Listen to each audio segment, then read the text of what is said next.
오래전에 미국에서 전국 고등학교 학력 시험이 있었습니다. 그때 이 재미교포 학생이 전국 2등을 했습니다. 이로 인해서 미국 한인 교포들이 들썩였습니다. 야, 우리나라 학생이 전국에서 2등을 했다.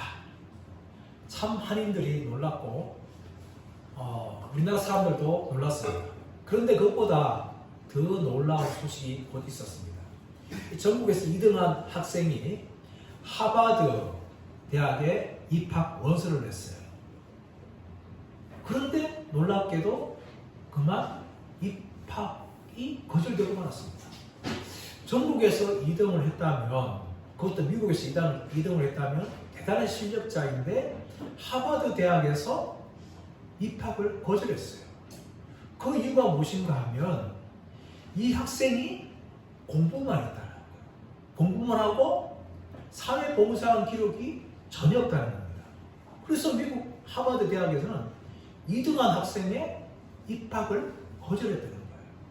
이 소식이 우리나라에 들리면서 그때부터 우리나라에도 입학 제도가 달라졌는데 대학 입시할 때에 이 사회봉사 점수도 들어가도록 그렇게 했다는 거예요. 사랑하는 여러분, 한 나라와 한 사회가 건강하기 위해서는 자기만 위하고 자기만을 위해서 살아가는 것이 아니라 이 사회와 나라를 위해서 살아가는 사람들이 많을 때에 그 사회와 나라는 건강하게 되는 겁니다. 교회도 마찬가지예요.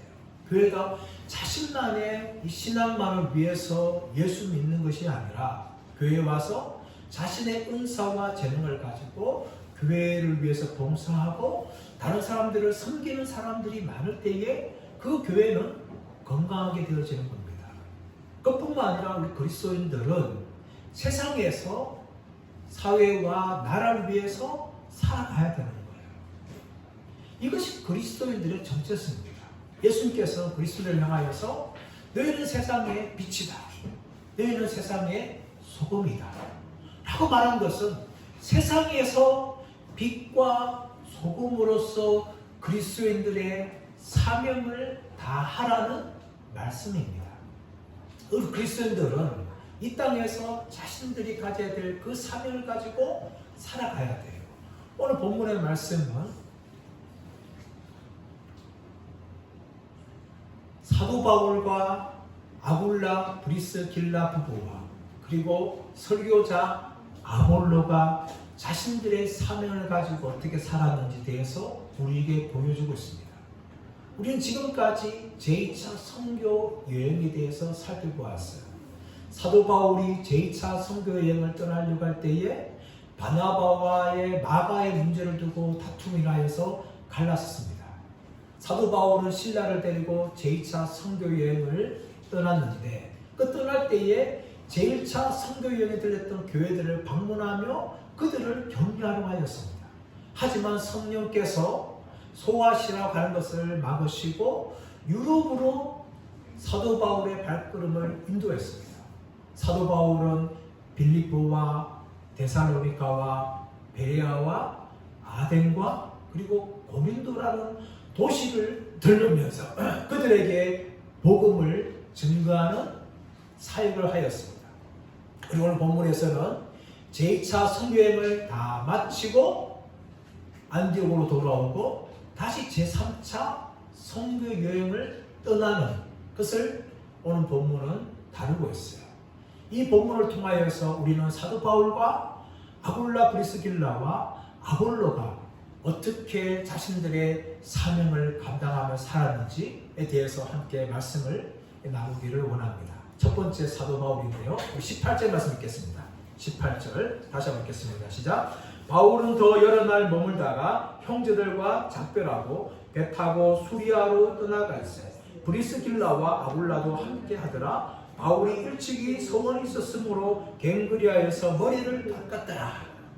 사도 바울이 더 여러 날 머물다가 형제들과 작별하고 배 타고 수리아로 떠났다라고 이야기합니다. 지금 사도 바울은 고린도에 있었습니다. 이 고린도에 사역할 때 유대인들이 사도 바울을 고소를 하였어요. 그래서 갈리오 앞에 재판을 받는데 갈리오가 중재하면서 사도 바울에게 면죄부를 두었습니다. 그래서 사도 바울은 고린도에서 1년 6개월 동안 더 머물면서 복음을 전하였어요. 그리고 고린도에서 1년 6개월 동안의 사역을 마치고 형제들과 작별하고 배를 타고 수리아로 가게 됩니다. 그런데 이 수리아로 갈 때에 어디서 배를 타는가 하면 갱그리아라는 곳에서 배를 탑니다. 18절 하반절 말씀 가보시면 바울이 일찍이 서원이 있었으므로 갱그리아에서 머리를 깎았더라.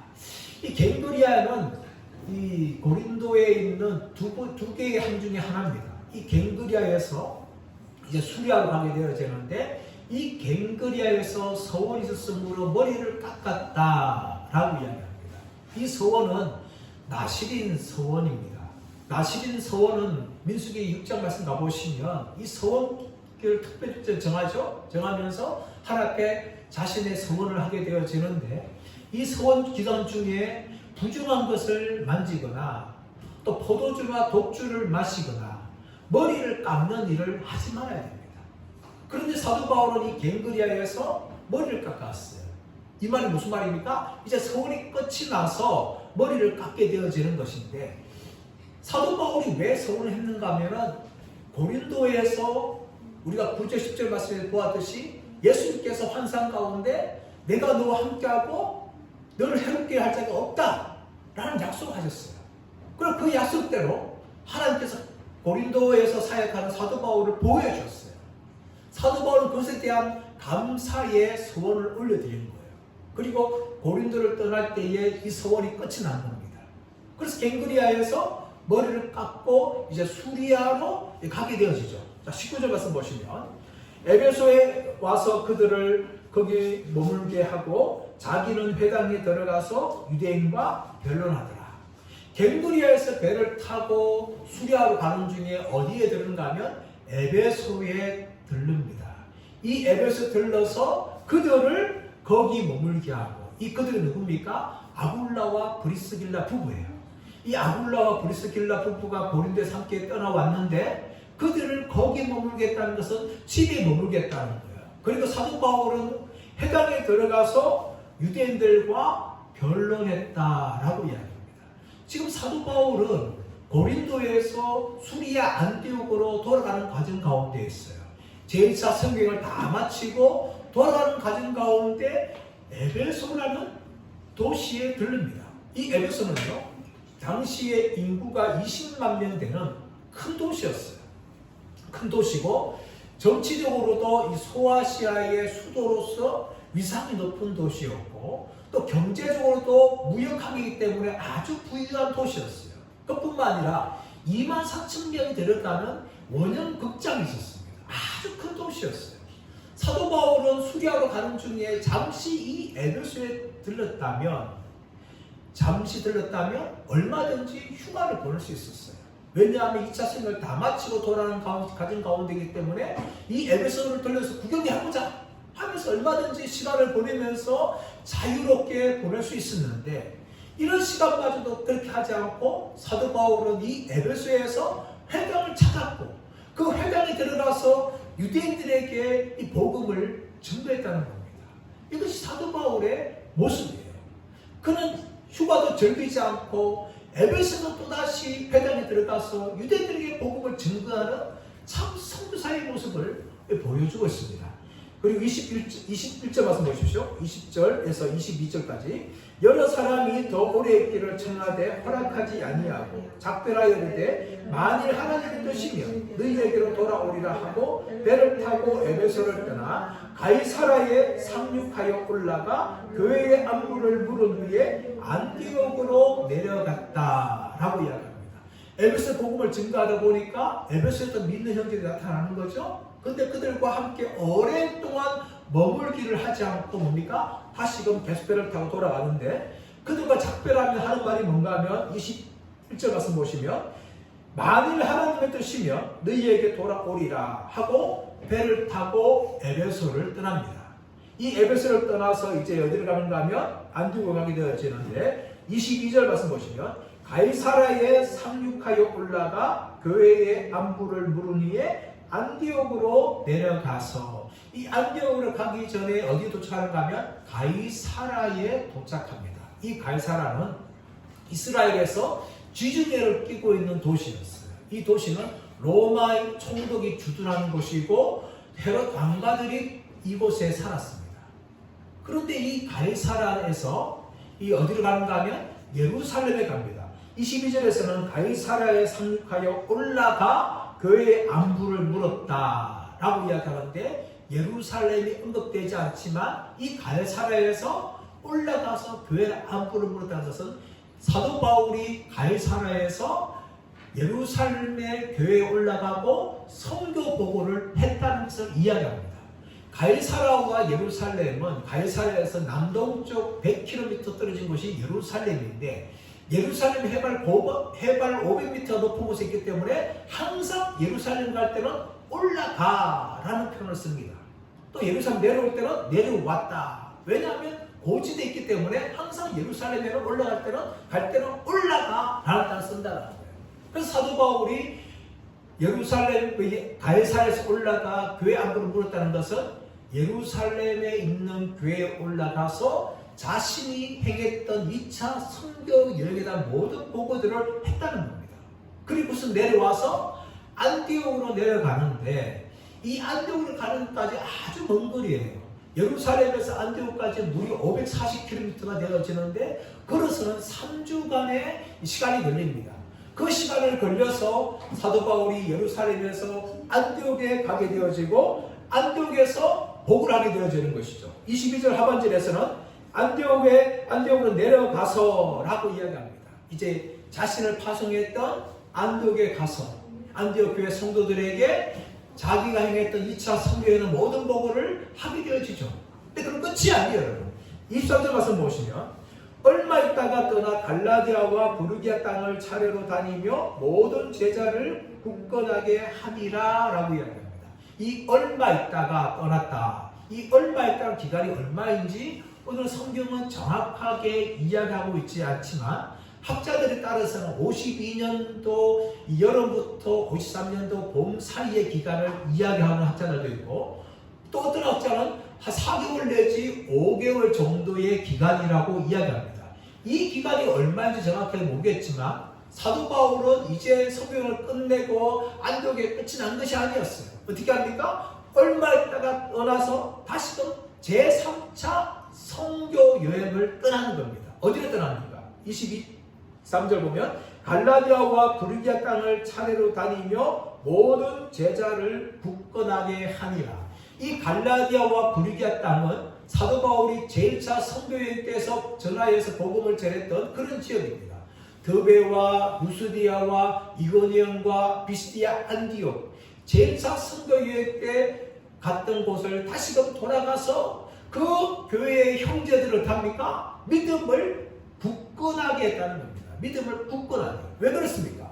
이곳은 바로 모든 유대인들이 사도 바울과 믿는 사람들을 대적했고 소동을 일으켰던 곳이에요. 그래서 형제들, 사도 바울은 믿음이 약한 형제들을 찾아가서 그들의 믿음을 굳건하게 합니다. 그런데 이 굳건하게 했다는 것은 아주 쉴 새 없이 부지런히 했다는 거예요.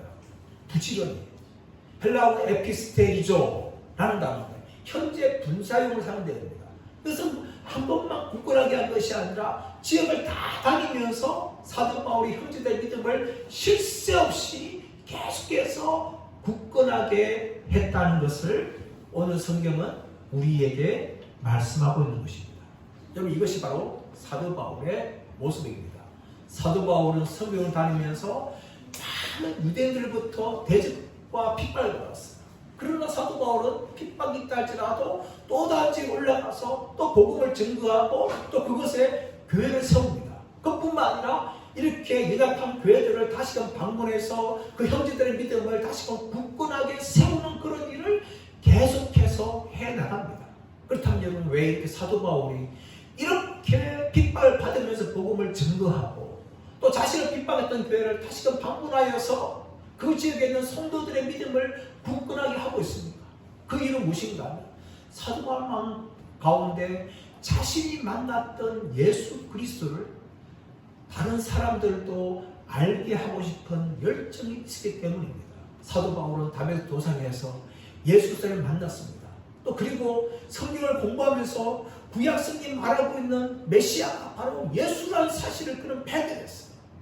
그 자신을 만났던 그 예수 그리스도를 가는 지역들마다 복음을 증거하였고 핍박한다 할지라도 또다시 옮겨서 그들의 믿음을 그 복음을 증거함을 통하여서 그들을 믿음으로 세우고 믿음이 약한 성도를 다시 방문하면서 그들의 믿음을 굳건하게 하는 그런 사역을 하고 있는 것입니다. 이런 사역들을 바로 지금도 세계에 흩어진 모든 선교사님들이 감당하고 있어요. 그러나 여러분, 우리가 그들을 기도할 때에 단지 그들을 물질만 보는 것이 아니라 하나님, 전 세계에 흩어진 선교사님들이 사도 바울처럼 핍박을 받는다 할지라도 그 모든 걸 이기고 담대하게 설교할 수 있도록 힘과 능력을 주옵소서. 우리 그렇게 기도해야 됩니다. 그뿐만 아니라 우리가 살고 있는 이 삶의 현장에서 사도 바울처럼 예수님의 증인 되어지고 예수님을 알지 못한 사람들에게 내가 만난 예수 그리스도를 그들에게 전하는 이 선교사의 사명을 우리 모두도 다 감당해야 될 줄 믿습니다. 두 번째로 오늘 본문은 아굴라와 브리스길라 부부에 대해서 이야기하고 있습니다. 오늘 18절 말씀 가보시면 아굴라와 브리스길라 부부는요, 사도 바울이 고린도를 떠날 때에 함께 떠나서 에베소까지 왔습니다. 또 사도 바울이 회당에서 복음을 증거할 때 그들은 자신들의 집에서 머물러 있습니다. 이런 아굴라와 브리스길라 부부를 향하여서 사도 바울은 로마서 16장 4절에서 어떻게 평가하고 있습니까? 그들은 내 목숨을 위하여 자기들의 목도 내놓았나니 나와 모든 이방인의 교회들이 그들에게 감사한다 라고 로마교회에 편지를 쓴 거예요. 이처럼 아굴라와 브리스길라 부부는요, 사도 바울의 사역을 위하여서 자신들의 목까지도 다 내놓을 정도로 헌신한 사람들입니다. 물론 그들은요, 사도 바울처럼 전임 사역자가 아닙니다. 사도 바울은 고린도에서 생업을 위하여 천막 만드는 일을 하였지만 다른 지역에서 이런 일을 하지 않았습니다. 사도 바울은 전적으로 복음을 전하였습니다. 이렇게 전하기 위해서 헌신하고 동력하는 사람이 없다면 할 수가 없는 거예요. 안디옥교에서 파송할 때에 사도 바울을 위해서 물질적인 지원을 하였지만 고린도 가서는 더 이상 도울 사람이 없는 거예요. 그래서 브리스길라와 아굴라 부부가 사도 바울과 동역하면서 자신들을 일하면서 사도 바울의 사역을 도왔던 것입니다. 그들은 비록 사도 바울처럼 전임 사역은 아니었지만 자신들의 일을 최선을 다하면서 사도 바울을 위해서 헌신적으로 일했기 때문에 사도 바울은 로마 교회를 편지를 쓰면서 그들은 내 목숨을 위하여 자신들의 목까지 다 내놓았다라고 평가할 정도로 헌신적인 사람들이었다는 것을 이야기합니다. 그뿐만 아니라 이 아굴라와 브리스길라는요, 사도 바울이 회당에서 복음을 증거할 때 그들은 집에서도 각각 복음을 증거합니다. 이런 사역을 바로 아굴라와 브리스길라 부부가 한 것이죠. 오늘날도 교회의 목회자들에게는 아굴라와 브리스길라 같은 부부가 필요합니다. 물론 교회는 목회자들은 전적으로 사례받고 부름받은 사람이기 때문에 최선을 다하여 일해야 돼요. 하지만 목회자들만 일을 하다 보면 목회자도 인간이기 때문에 금방 지치고 힘들어집니다. 성도들도 동일하게 목회자를 도와서 교회에서 사역을 해야 돼요. 자신들의 은사를 가지고 자신들이 할 수 있는 분량만큼 자신들이 감당할 때 교회는 건강하게 세워지는 것이고 목회자들도 디프레스 되거나 지치지 않고 계속해서 사역할 수가 있는 것입니다. 그뿐만 아니라 성도들은 각자의 집에 들어가서 생업의 현장에서 일을 하면서 복음을 전하는 증인의 역할을 감당해야 되는 겁니다. 더 나아가서 이 아굴라 브리스길라 부부는요, 사도 바울의 사역을 동역하고 헌신할 뿐만 아니라 그들은 아주 말씀의 깊이를 깨달았던 사람들입니다. 26절 말씀 보겠습니다. 시작. 그가 회당에서 담대히 말하기를 시작하거늘 브리스길라와 아굴라가 듣고 데려다가 하나님의 도를 더 정확하게 풀어 이르더라. 그는 누군가 하면 아굴라는 설교자예요. 이 아볼로란 설교자가 회당에서 담대히 말을 하기를 시작했는데 브리스길라와 아굴라가 듣고 데려다가 하나님의 도를 더 정확하게 풀어 이르렀다라고 이야기하고 있습니다. 이 아볼로가 누군가 하면 24절 말씀 가보시면 하반절 보면 이 사람은 언변이 좋고 성경에 능통한 자라. 25절에는 그가 일찍이 주의 도를 배워 열심으로 예수에 관한 것을 자세히 말하며 가르치나 라고 이야기합니다. 아볼로는 탁월한 설교자였어요. 그래서 성경을 가지고 예수님에 대해서 가르쳤는데 문제는 무엇인가 하면 25절 하반절 말씀 가보시면 요한의 세례만 따름이라 라고 이야기합니다. 다시 말하면 사도 바울은 구약 성경을 가지고 예수님이 가르쳤지만은 이 구원의 복음에 대해서 완전하게 알지는 못하였어요. 그래서 이 브리스길라와 아굴라가 설교하면서 들을 때에 무엇인가 불완전한 것을 발견하게 되어집니다. 그래서 어떻게 합니까? 자신들의 집을 데려가는 거예요. 26절 하반절에 듣고 데려다가 하나님의 도를 더 정확하게 풀어 이르더라. 탁월한 설교자였던 이 아볼로를 자신들의 집에 데려가서 더 정확하게 하나님의 도를 풀어서 가르쳤다라고 이야기합니다. 그만큼 아굴라와 브리스길라 부부는요, 성경에 대해서 구원의 복음에 대해서 탁월하게 이해했던 사람들입니다. 왜 그랬을까요? 사도 바울과 함께 있으면서 사도 바울을 통해서 구원의 복음에 대한 진리를 들었어요. 그래서 그들은 정말 사도 바울이 가르친 그 복음을 듣고 이 구원의 복음에 눈을 뜬 것이죠. 그런데 아볼로가 설교하는데 무엇인가 이 구원의 복음에 대해서 부족한 거예요. 그래서 조용하게 아볼로를 자신들의 집에 데리고 들어가서 이 하나님의 도에 대해서 더 정확하게 가르쳤다는 것이죠. 더 정확하게 라는 것은 이 단어는 세밀하게 그런 의미가 있는 것이죠. 더 정확하게 아굴라와 브리스길라 부부가 아볼로에게 그렇게 가르칩니다. 그만큼 이 아굴라와 브리스길라 부부는요, 성경에 대해서 눈을 뜨고 구원의 복음에 대해서 눈을 뜬 사람이었다는 것을 알 수가 있는 겁니다. 사랑 여러분, 오늘날 성도들도 마찬가지입니다. 오늘날 성도들이 할 일이 무엇입니까? 성경에 대해서 열심히 배우는 거예요. 열심히 알아서 성경이 무엇을 말하는지 구원의 복음과 진리에 대해서 눈을 떠야 돼요. 이것이 성도들이 해야 할 일입니다. 근데 오늘 말씀 보시면 아굴라와 브리스길라는 그런 부부였는데 이들은 참 겸손했어요. 자신들이 많이 안다고 해서 결코 교만하지 않았습니다. 탁월한 설교자였던 아볼로에게 가르칠 때에도 많은 사람들 앞에서 아볼로의 잘못과 부족함을 드러내고 가르친 것이 아니라 조용하게 자신들의 집으로 데리고 가서 그곳에서 하나님의 도를 더 정확하게 가르쳤다는 거예요. 오늘날 성도에 필요한 자세가 무엇인가 하면 바로 이런 자세입니다. 여러분, 모든 목사들이 완벽하지 않습니다. 또 신학교 배우는 전사님들도 전혀 완벽하지 않아요. 무엇인가 부족함이 있습니다. 그래서 볼 때에 성도들 어떻습니까? 많은 사람들 앞에서 목사님들의 부족함이나 전사의 부족함을 다 떠벌리고 그렇게 소란스럽게 해서는 결코 안 된다는 것이죠.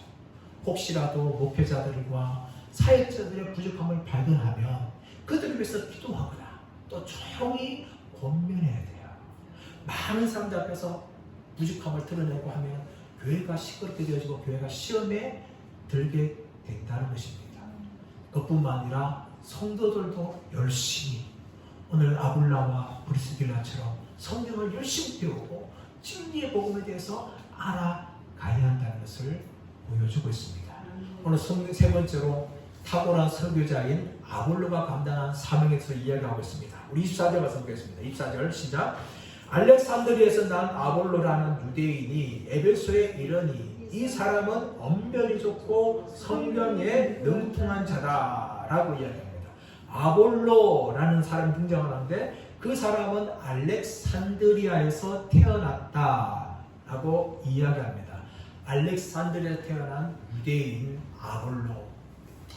여러분, 이 알렉산드리아라는 도시는 정말 저도 한번 가보고 싶은 도시예요. 이곳은 이집트 땅이죠. 이집트에서 지중해를 끼고 있는 아주 항구 도시입니다. 바다가 보이는 아름다운 그런 도시예요. 근데 이 알렉산드리아는 이집트에서 카이로 다음에 가는 두 번째 큰 도시뿐만 아니라 이집트에서 가장 큰 항구 도시입니다. 이 항구 도시인데 이 항구 도시인 알렉산드리아는 알렉산더 대왕이 자신의 이름을 따서 건설한 도시이기 때문에 알렉산드리아라고 부릅니다. 이 도시는 교육과 철학의 중심 도시였어요. 그리고 70인경이라는 성경이 이곳에서 번역되어진 곳입니다. 또 알렉산더라는 이 큰 등대가 세계 7대 불가사의 중에 하나인데 그곳에 있었고, 또 세계에서 가장 큰 도서관이 이곳에 있을 정도입니다. 그래서 많은 학자들이 이곳에 배출되어지는데 유대 철학자인 필로가 배출되었고 아타나시우스라는 기독교 학자가 이곳에서 배출된 곳입니다. 그만큼 이 알렉산드리아는 아주 대단한 도시인데 이곳에서 아볼로가 태어났고 교육을 받았기 때문에 그는 헬라 철학을 교육받았고 헬라의 이 수사학을 교육받았기 때문에 아주 언변이 뛰어났어요. 24절 말씀 봐보시면 이 사람은 언변이 좋다라고 이야기합니다. 아주 말을 탁월하게 잘하고 연설을 잘했던 사람이라는 것이죠. 그것뿐만 아니라 이 언변이 좋다는 것은 학식이 풍부했다라는 의미도 포함되어 있어요. 그런 말도 아주 잘했고 아는 것도 굉장히 많았고 더 나아가서 성경에 능통했다. 구약 성경에 능통했다는 것이죠. 그것뿐만 아니라 25절 말씀하시면 그가 일찍이 주의 도를 배워 열심으로 예수에 관한 것을 자세히 말했다라고 이야기합니다. 이 정도로 아볼로는 탁월한 사람이었지만 우리 앞에 살펴보았듯이 요한의 세례만 안 사람이었어요. 구원의 복음에 대해서 완벽하게 알지 못하였기 때문에 아굴라와 브리스길라의 가르침을 받아서 구원의 복음에 대해서 더욱더 탁월하게 이해하고 눈을 떴어요. 그래서 어떻게 하는가 하면 27절, 28절 말씀을 보시면 아볼로가 아가야로 건너가고자 하므로 형제들이 그를 격려하며 제자들에게 편지를 써 영접하라 하였더니 그가 밤에 은혜로 말미암아 믿는 자들에게 많은 유익을 주니 이는 성경으로서 예수는 그리스도라 증언하여 공중 앞에서 힘있게 말을 이기더라 라고 이야기하고 있습니다. 이 형제들을 향하여서 사도 이 아볼로가 복음을 증거하는데 탁월하게 증거하죠. 그래서 두 가지를 중요하는데 하나는 에베소에 고린도에 있는 사람들에게 형제들에게 증거하고 많은 유익을 끼치고 또 유대인들에게 예수를 그리스도라고 증거하면서 유대인들의 말을 이깁니다. 근데 여러분 그런데 이 아볼로가 복음에 대해 배울 때에 구약성경에 배울 때에 아주 열심히 배웠다 이야기하죠. 다시 25절 말씀 가보시면 그가 일찍이 주의 도를 배워 열심으로 예수에 관한 것을 자세히 말합니다.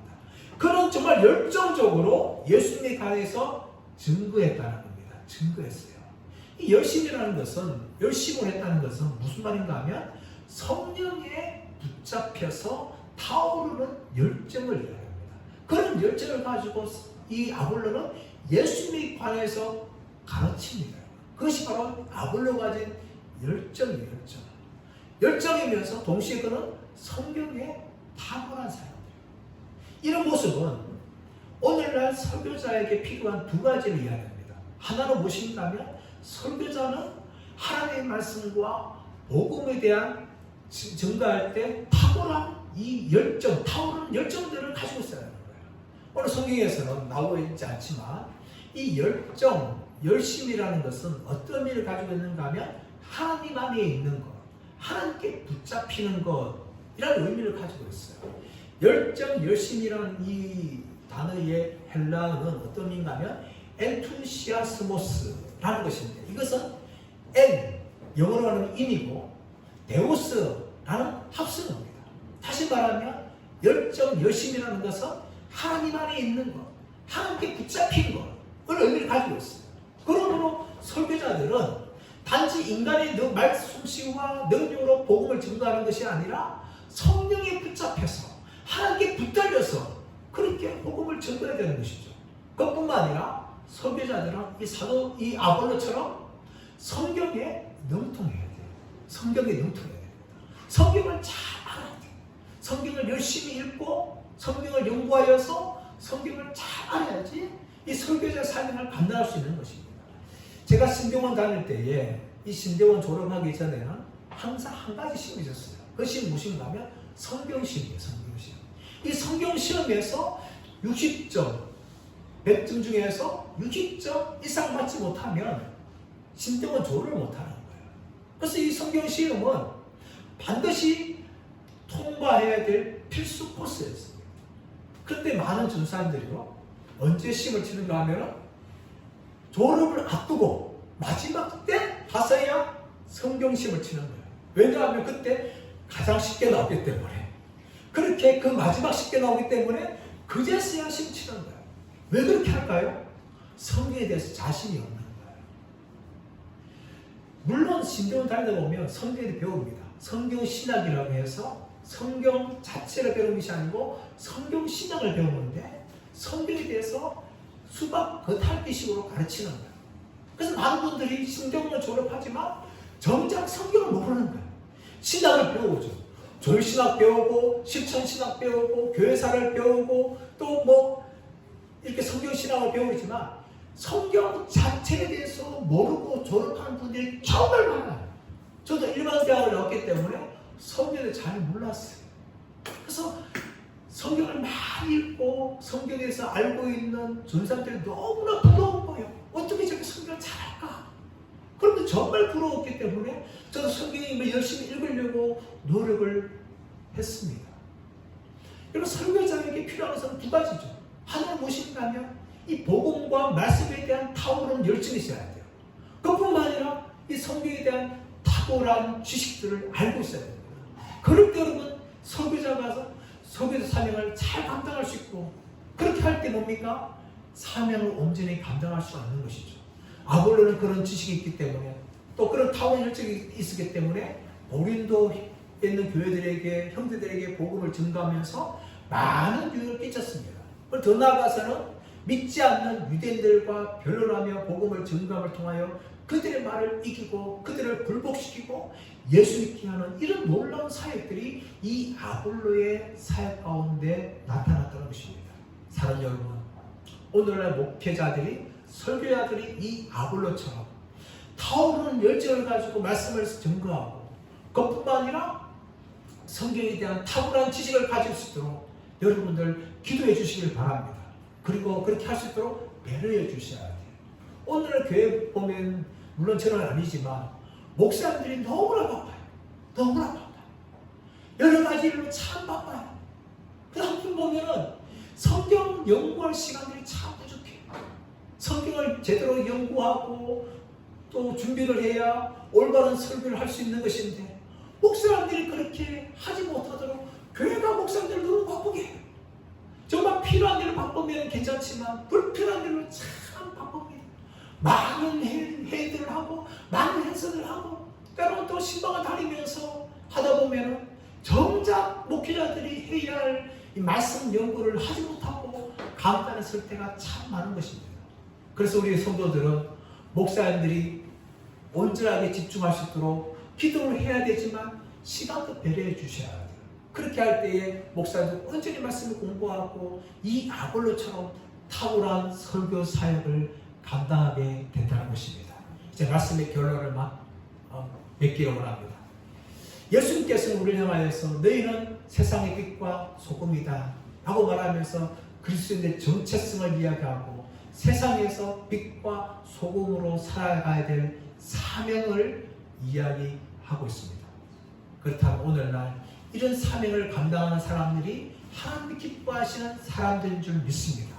사도 바울처럼 선교사로서 복음을 끝까지 전도하고 아볼로와 브리스길라 부부처럼 일반 성도로서 또 동역하며 또 각자가 있는 자리에서 예수의 증인된 사명을 감당하는 성도들이 필요합니다. 더 나아가서는 아볼로처럼 탁월한 설교자로서 말씀에 능통하고 타오르는 열정을 가지고 각자의 사명을 감당할 때에 우리는 세상에서 빛과 소금의 역할을 감당하는 성도들이 될 줄 믿습니다. 저와 모두가 다 또 한국교회가 이렇게 각자의 사명을 감당할 수 있는, 그래서 세상에서 빛과 소금이 되어지는 이런 아름다운 일들이 일어나기를 축복합니다.